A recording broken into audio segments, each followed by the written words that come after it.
यार हरियाणा सरकार की क्या औकात है। हरियाणा सरकार में जितने मंत्री बैठे हैं, प्रधानमंत्री जो है चौथी फेल प्रधानमंत्री, वो बेटी जो है यूनिवर्सिटी ऑफ कैलिफोर्निया में वो टॉप 10 स्टूडेंट में है, 8वें नंबर पे है वो बेटी। वो इनकी क्या वो डीएसपी की नौकरी के लिए बैठी है क्या वो यहाँ पे? कितनी घटिया मानसिकता है उन लोगों की, ये फर्जी खबर चलवा करके। और मैं तो सुबह भी बोल के गया था आप मीडिया के साथियों को कि अगर आप जो है इस मामले से, मेरी रिक्वेस्ट है आप लोगों से, इस मामले से जुड़ी कोई भी खबर पुष्टि के साथ चलाएं ताकि लोगों के बीच में सही सूचना जाए। हम भी आप लोगों का सहयोग चाहते हैं। जब भी कोई सूत्र या फिर जो है ऐसी खबर चलती है तो एक गलत मैसेज जाता है, हमारे से लोग फोन कर पूछने लग जाते हैं, अंदर हलचल मच जाती है, ये चल रहा है। आप लोगों से भी रिक्वेस्ट है, कोई भी खबर पुष्टि के साथ चलवाएं। किसी के औकात नहीं है कि उस बेटी को नौकरी दे और उसके बराबर भी खड़ा हो जाए। कोई मंत्री, इनके IAS IPS भी उस बेटी के बराबर नहीं है कोई भी। क्या औकात है इनकी हरियाणा सरकार की, केंद्र सरकार की और यूटी प्रशासन की? ये गलत खबर चलाई जा रही है। सुबह से अफसर आके जा रहे हैं, खुले रास्ते के दूसरे अफसर।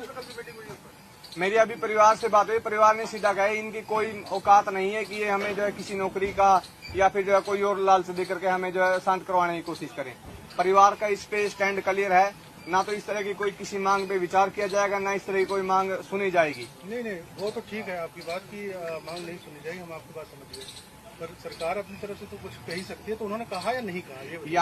यहाँ से कोई बात नहीं हुई है, ये सरकार की शरारत है और सरकार ऐसी शरारतों से बाज आए। जितनी सरकार शरारत करने की कोशिश करेगी उतना ही समाज में रोष फैलेगा और उतना ही देश को भी, प्रदेश को भी और चंडीगढ़ को भी नुकसान होने की संभावनाएं हैं। ये साफ तौर पर चेतावनी है तीनों सरकारों के लिए, तीनों प्रशासनों के लिए। सरकार के अफसर आके जा रहे हैं, क्या ऑफर क्या कर रहे हैं वो, क्या बोल रहे हैं कि कैसे बनाने की, कैसे शब्द क्या है, उनके शब्द क्या है?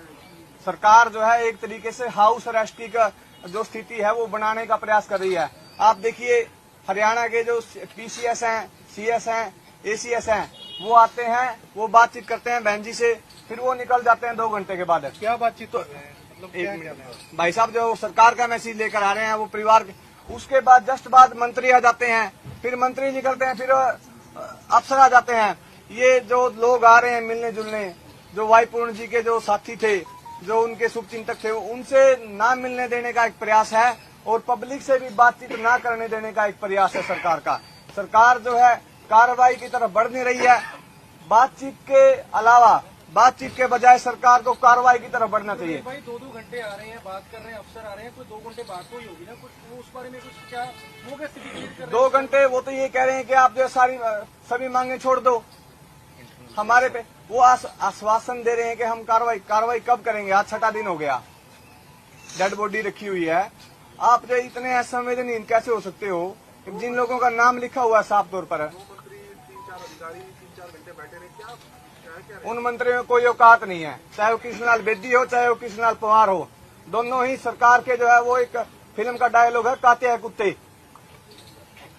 वो दोनों काते हैं कुत्ते हैं। वो उनकी क्या औकात? उनकी औकात ही नहीं है, ना मनोहर लाल खट्टर के सामने और ना उस DGP के सामने।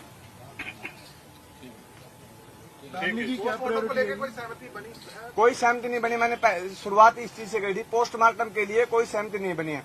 जब तक सरकार जो मांगे हैं परिवार की उन पे कार्रवाई नहीं करती, चाहे DGP हो, SP हो, और जो न्याय की बात है, न्यायिक जांच की मांग है, उन पर कार्रवाई नहीं करती, तब तक पोस्टमार्टम पे कोई सहमति नहीं बनी अभी तक। सियासी बिचौलियों से क्या कुछ बात हो रही है?